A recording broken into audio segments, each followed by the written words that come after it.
Welcome to Shotgun Story, the podcast that has conversations with indie creators about music, meaning, and the point of it all, so that you may be inspired by the journeys of other artists who are doing it for themselves, and maybe gain a little more understanding as to why it matters quite so much that you keep creating. Engaging, irreverent, and subversive, Nicole Turon is a fearless singer-songwriter, poet, and performer. She weaves delicate, intoxicating harmonies of piano and voice that haunt and linger over wit sharp enough to cut you.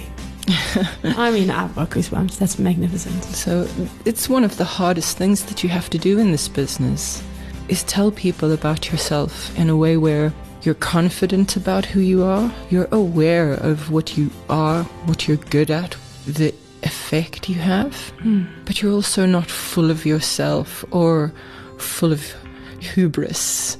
You know, they've heard enough hype, and hype has a jive about it. And when you're trying to do this, you're looking for that grain of truth. Yeah. And so those are the things that we live up to.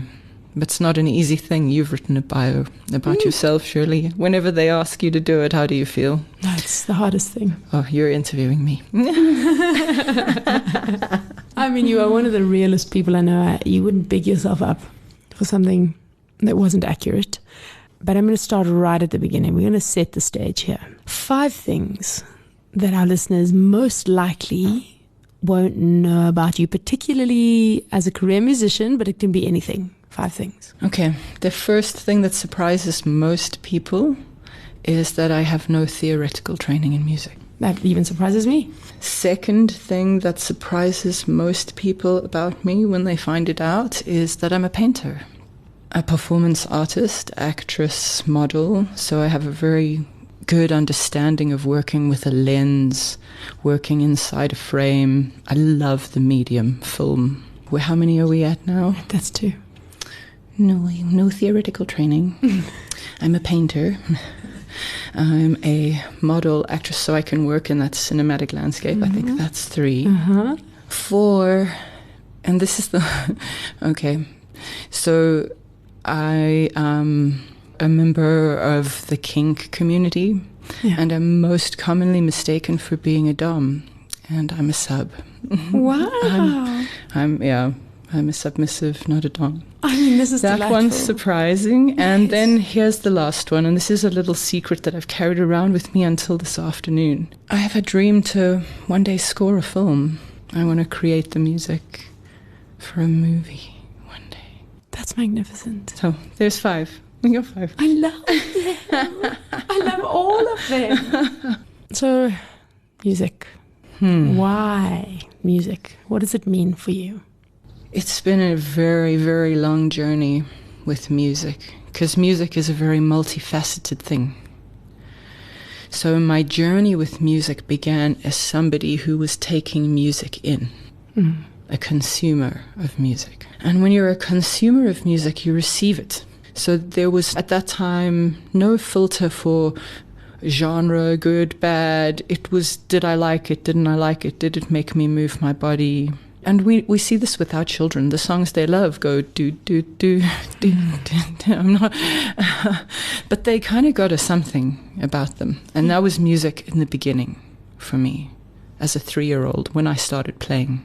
It was that feeling that I was looking for. That was the relationship. That this activity, playing a percussive instrument, I've always played a piano and I've always played an upright box with proper strings, and that moves air in the space and has a physical and a sine wave physics kind of effect on the space around it. And music is part of the sacred geometry, and I kind of plugged into that at 3 years old. So that's always been the anchor. But then something happens when you kind of go into sort of pre-puberty and you're starting to become self-aware, and music was something that let me reflect on myself. but also gave me words to speak for things that I thought and felt. It represented me in a way. And that felt great. It felt great to have a sense of belonging that was so expanded beyond borders and age. And so then the sacred geometry part of the music extended into the lyrical content of the music and what that meant for my mental development, my social development. And then at about 14, I started to think kind of seriously about wanting to compose. But you're very sincere and very earnest at 14 and very serious. Yeah. Did I say serious? I was a very serious kid. I used to repair books, hang out in the library. Wow. I'm obsessed with books. Because books teach you empathy. They let you live through somebody else's experience. They tell you things that are true. They tell you things that are partially true. And sometimes they tell you things that are completely fabricated, but they show you a truth that no other truth could show you. So I'm obsessed with books and with stories. Going back to being a very serious composer at 14, that's where it kind of felt like something that was a trade that I was kind of taking on, an apprenticeship. I didn't think about it like that at 14, but I see it now, looking back with 30 years of objectivity over that young person who was taking on this kind of apprenticeship to songwriting, creating perhaps in the space something that would resonate for somebody else in the way that music had resonated for me and given me something to belong to. So that's a good diving in point for the next one. How old were you when you wrote your first song? 14? No, I think I'd kind of always been composing musically, because there's a difference between the kind of musical composition for me, the sonic part of it, that's like the body, and then the lyrical part of it is like the head. And so there are two parts of a being, but the song is where all the movement happens, and then the lyrics tell you the story about the movement, or sometimes they juxtapose with the movement for some. But for me, the songwriting process is always these two worlds, because there's the poet, there's the writer, then there's the music maker, and they coexist, and they collaborate, and sometimes they fight with each other. So we've had to find a mediator who can speak both languages, because before you start to understand these parts of yourself, and really it's the 12 years of working with Michael Canfield and having him produce me as an artist, not producing a project like a record. Most often you get in a relationship with a producer, and what they're doing is working on one thing. They're producing a music video or a body of musical song, and they're putting it together into a thing. They're calling that an album, and they produced that. And what Michael's musical mentorship, oh my God, all the alliteration. Michael's musical mentorship has been a profound, I said I took this apprenticeship, and it was the first time I'd found somebody who was a lifer in music, who was going to make music at every single place where people would say yes, and there was no gig beneath him, no matter how many incredible names or places he's played. He has no arrogance about that, and the service is to the song, and the service is to the people who give you their attention. You got to give them something back. And I've been in this apprenticeship through our relationship, specifically in the context of me as an artist for the last 12 years. It's a gift. It's one of the big things I think that is missing inside of the industry, is a kind of mentorship program or a way for people wanting to come in to even speak to I call us lifers. This is what we're going to do for life. At whatever level of success we experience, at whatever level of support we experience, we are always going to do this. Wow. So that's why music, and that's why the music rode life. Yeah. Because with what I get back, sometimes it's empty, and I got to bring it all. And other times I'm so overwhelmed by the love, I may as well have been knocked over by a wave I had turned my back on. And it's all of those extremes. Beautiful. Oh, I didn't answer the question about how old I was when I wrote my first song. No, you didn't. So the first time I had something that was song-shaped, that means that it had a verse and a chorus and a verse and a sort of middle eight section, and then the chorus again, like the way that the radio was presenting that songs needed to be. So the first time I decided to kind of submit myself to that, I was 14. And like I said, this was when I was kind of taking on this contract of going, okay, I can't just do these free-form bits of music that are not repeatable. This is wonderful improvisational jazz, but, you know, it's a bit boring without a drummer and a bass player. So the first time I kind of looked at that kind of pop or radioed kind of model of what a song looks like, I was 14, and I wrote a song that was about unrequited love. Because what else? I mean, I'd be interested to do a little poll to see how many of our first songs were about unrequited love. But to add to that, the oldest of the songs that I still sing is one of the songs that I wrote when I was 18. Wow. So I still and remember all those words and the verse and the choruses and stuff. And I guess other artists get to have careers like this in the public eye. Dolly Parton gets to have a song that she's been singing for 30 years. And that's okay. And so do I. I have a song I've been singing for getting close to 30 years. Just nobody knows it except me. And the people who come to your shows come now? No, this is one of those that I really only sing in my own private space. This is not something that I perform. This is one of the songs that kind of, I guess a good way to describe it would be like a plush toy that's come a long way with you in your life. And it's a little tattered. It's not the color it used to be, but it's still there. And a great comfort. And a great comfort. Yeah. And that song was about being in a relationship with somebody who loved me more than I loved him. And I was looking at the space of how irresponsible it is to waste someone's time. And to understand that the most loving act is in fact to cause someone pain in the short term.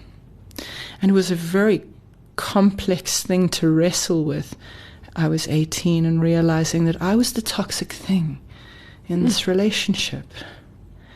And so the song was asking for his forgiveness, in a way promising him that I would live up to this heightened way that he saw me, that I wasn't capable of at 18. But I took that on board as you see that potential in me, and so I'm going to do my best to live up to that.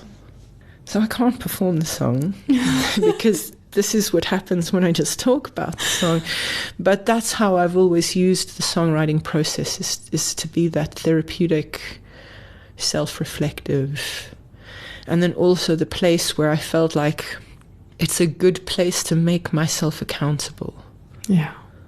Because I go back and back and back there again. And the first few times you write songs about breaking up with somebody and what an asshat they are.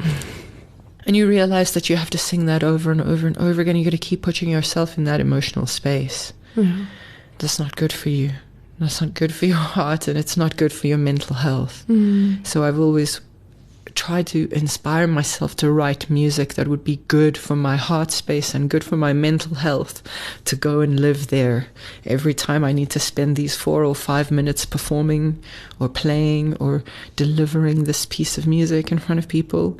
Is this good? Is this good for my heart? And is this good for my head? Because if it's not good for me, even in a way where sometimes the songs can be about catharsis, but that can also wear you thin as the performer. So then I get really picky about when I let those out. If I see somebody really needs to let that steam off, we'll do it. I will need a sweet tea after the set.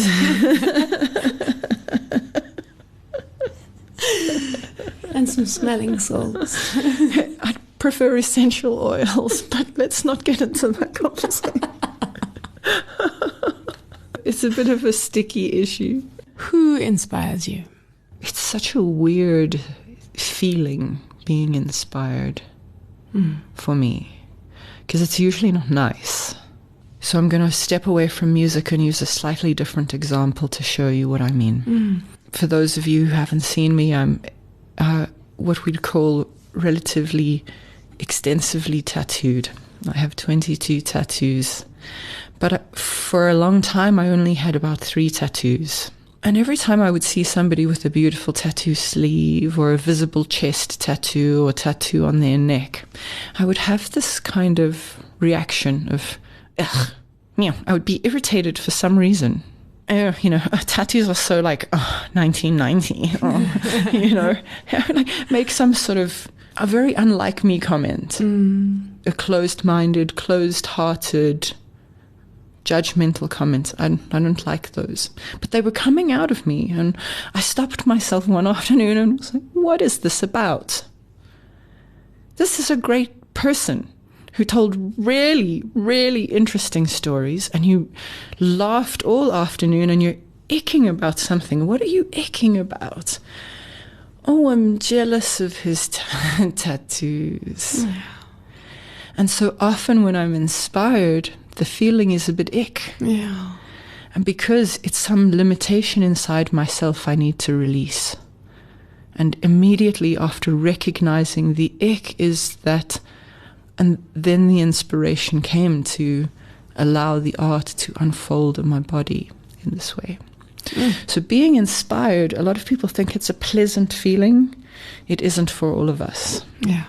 So sometimes it's when I'm sitting at somebody's show and boy, I just want to pick fault with, she's so nasal, or,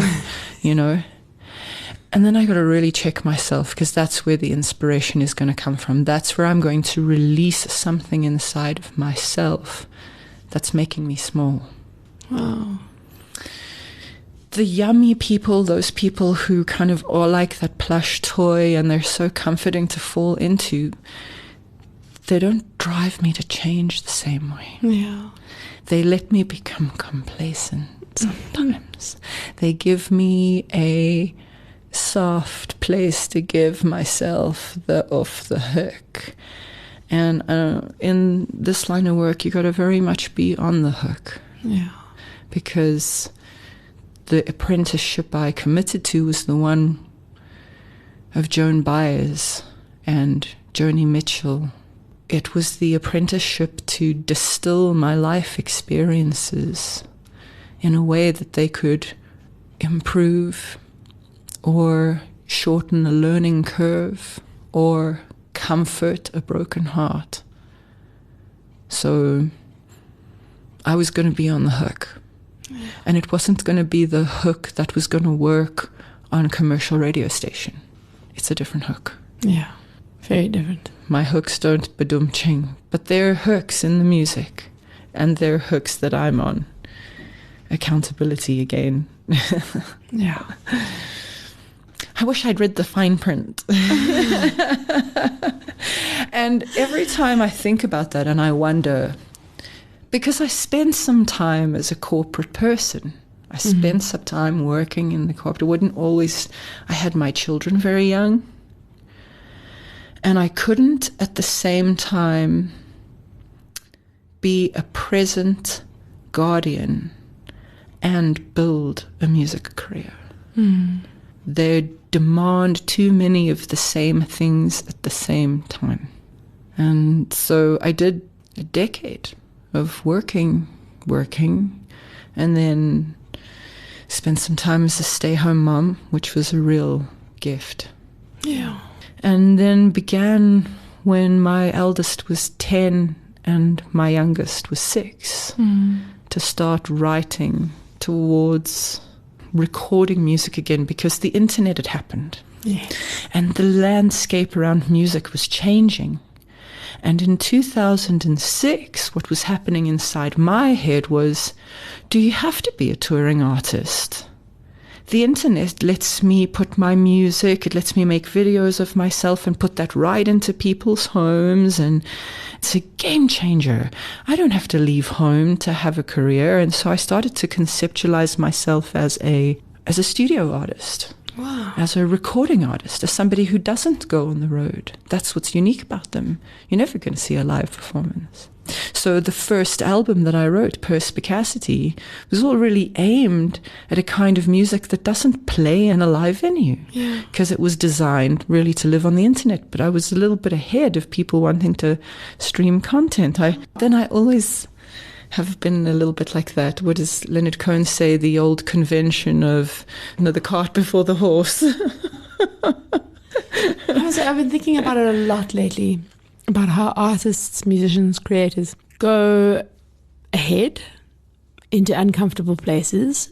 Somehow they are less afraid, or they are so afraid that they feel compelled to explore that fear. And then, having tread that ground, everyone else follows, which is how areas become gentrified. And it's usually the artists who move in first, by the way. Exactly. We can spot something beautiful underneath things, and we can make things that are beautiful. And it's one of my artist friends in Tilbach has a poster, a board that's been, I think her nephew painted it, but it says that so long as we can make things of beauty, we will never be hungry. I know I'm misquoting it, but that's the gist of the sentiment. That kind of thing inspires me. Yeah. This is my contribution. That's to why you make were these born. things. To make these things. Yeah. I mean, I have a firm belief that you are not born with this gift and this desire without it being very intentional. It wasn't a desire. It wasn't even a choice. Yeah. A compulsion, an obsession. Yeah. Something that possesses me. And maybe those sound like scary words, but remember, I'm a submissive.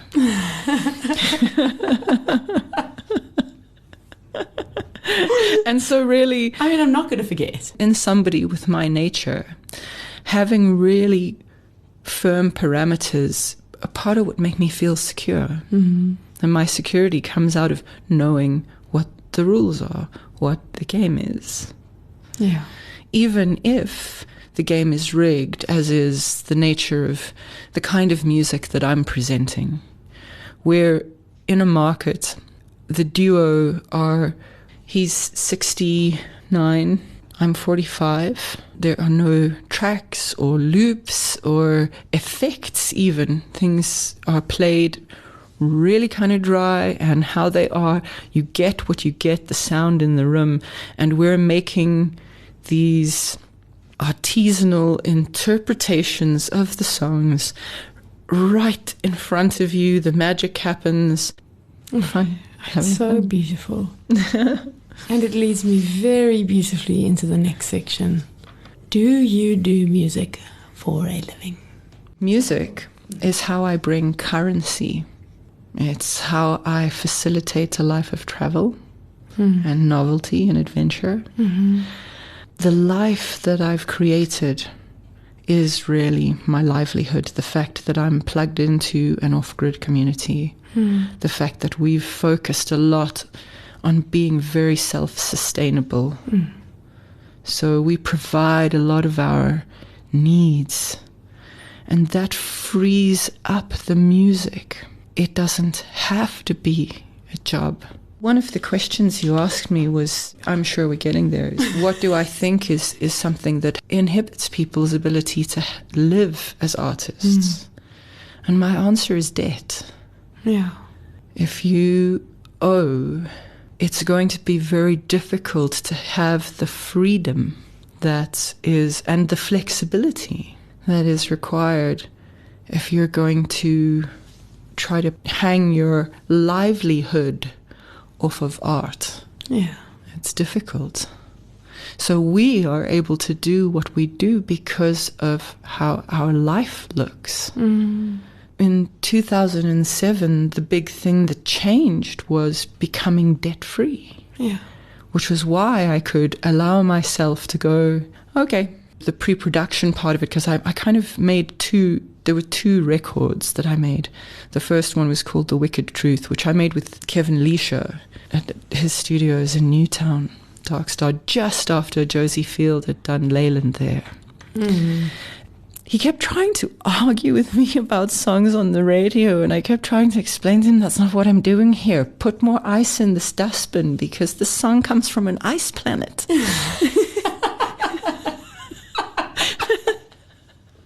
And I was making performance art in the studio. Two of the songs, I clearly remember the look on his face when I came in with the rope and I said, you have to tie me up. The voice in this song is bound. And you're going to have to tie me up, and you're going to have to wait until I start getting uncomfortable and jittery and complainy, because otherwise I'm not going to be in the right emotional space for this delivery. And then I didn't have enough rope, so he ended up having to use the mic cables, and I was tied up with XLRs and jacks. We've got some photos of it. Oh, I'm glad. But I didn't get any photos of the day. We took a wheelie bin and I cleaned it out with Dettol. And I sent him to the service station at the Shell and told him to get about 6 packs of ice. I mean, Wim Hof is so proud of me. And I got inside the wheelie bin and we kind of dumped a few bags of ice, and then we poured a few buckets of water and some more ice and some more water, and a wheelie bin in front of the mic. And I was doing a conceptual art project. Wow. I was totally off on a 9th dimensional tangent. And it was all sort of being coded into the work. And again, I was making art for other artists. It was definitely not art for the marketplace. Yeah. So now debt stands in the way of musicians. Yeah. Being able to support themselves. Do you think that it's different in South Africa, being able to make a living as an artist? I'm going to say that I think that the only thing that's different wherever you go in the world are our accents. Human experience is human experience. We just sometimes use different words to express it. So I think that what one kind of humanity is experiencing is happening everywhere. I see it for the lifers I know that I've met through social media, the other piano players playing bars and stuff from small towns. They also just load their gear in their car and go from gig to gig. And the lifers, nobody's ever heard their names. But we've created a community. The internet gave us an opportunity to kind of become a community with each other. You know, we used to be able to make a recording of music and then sell that. The artifact used to be something you could use as a commodity. You could use that as an income. Now you need to invest in the product, quote unquote, and then you need to spend money to a distribution service to make sure that that product is widely available on streaming platforms that are never going to return this investment to you. But if you do not have your content in said place, when you speak to somebody after a gig, you become immediately irrelevant. If they can't find you on YouTube, Spotify, Streamer, Deezer, Wheezy, Conkle, I don't know. Bleep, bloop, bloop. I'm making up names because that's how many there are. And we have to make sure that we have content in this place. It used to be something I could earn money off, and now it's part of my marketing budget. Those are just the facts of the landscape shift. If one's idea of success was being on the radio, this would be a very hard life. But when your idea of success is being able to create and having a beautiful life whilst you do it, you are incredibly successful. Absolutely. Yeah. Oh yeah, if they gave away awards for this kind of stuff, we'd have a whole shelf full of them. one of the things that's tricky, and I encounter this in conversation when I speak to younger audience members, the distinction between music, the music business, the entertainment industry. These are things that kind of have weirdly become synonymous with each other, but they actually don't have anything to do with each other. Cardi B is part of the entertainment business, just like Kim Kardashian. They're in the entertainment industry. And the products that they make and sell, the endorsements, it's not really got anything to do with music. Although music is ancillary to what they do, they're not in music, different to that. Then the music business is another whole nasty thing, because it's about who owns the rights to things and for how long. And I mean, we've just watched Taylor Swift wrestle.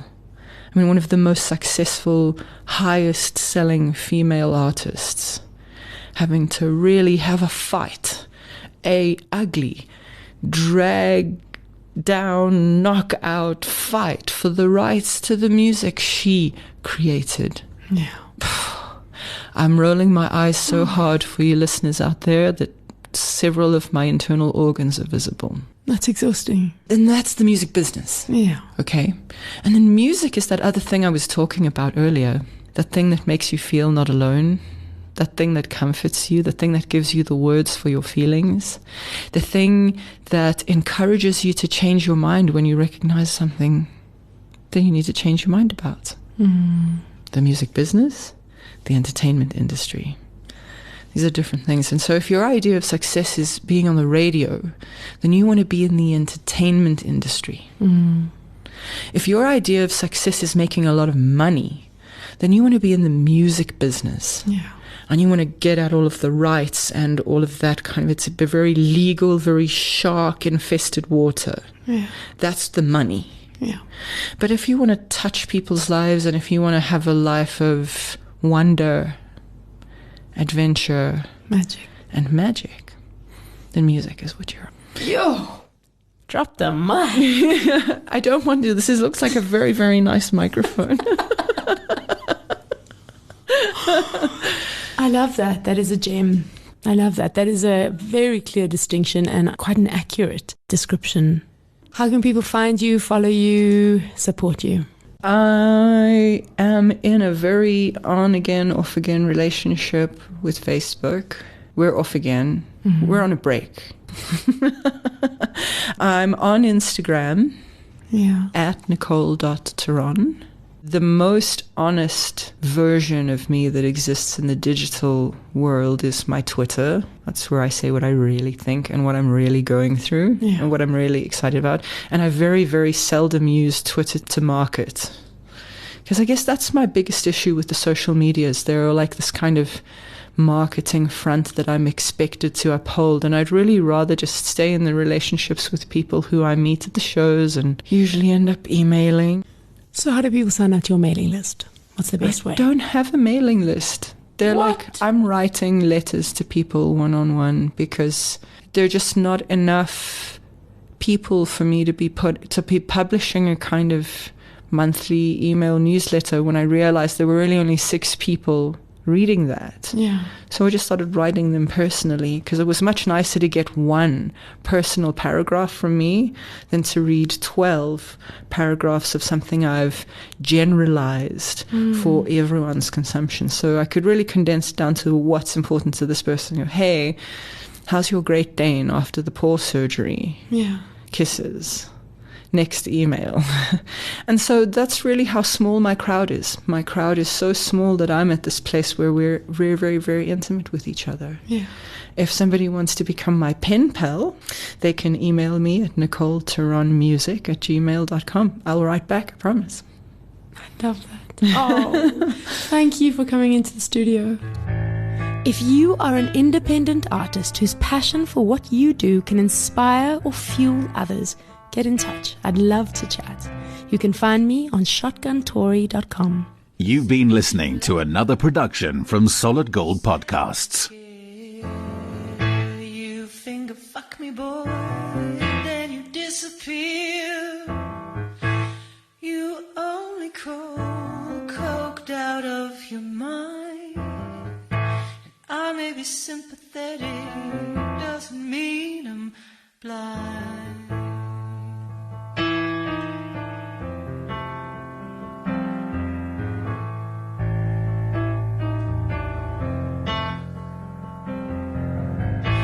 say that you meant it, every word. And when I say back it up, you say that's absurd.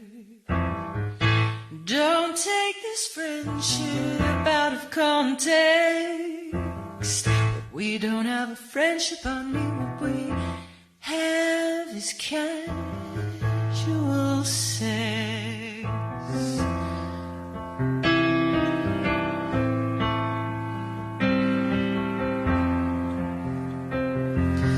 Talking like a wounded little boy.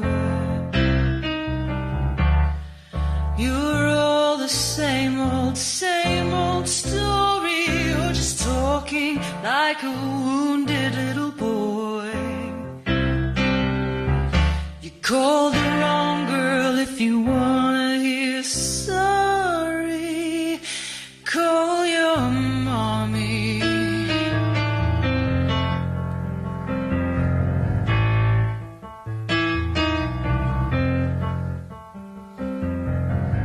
You say that you need it now, just a kiss. I say on your knees, you know which lips. But don't take this friendship out of context, 'cause we don't have a friendship. What we have is casual. What we have is casual sex.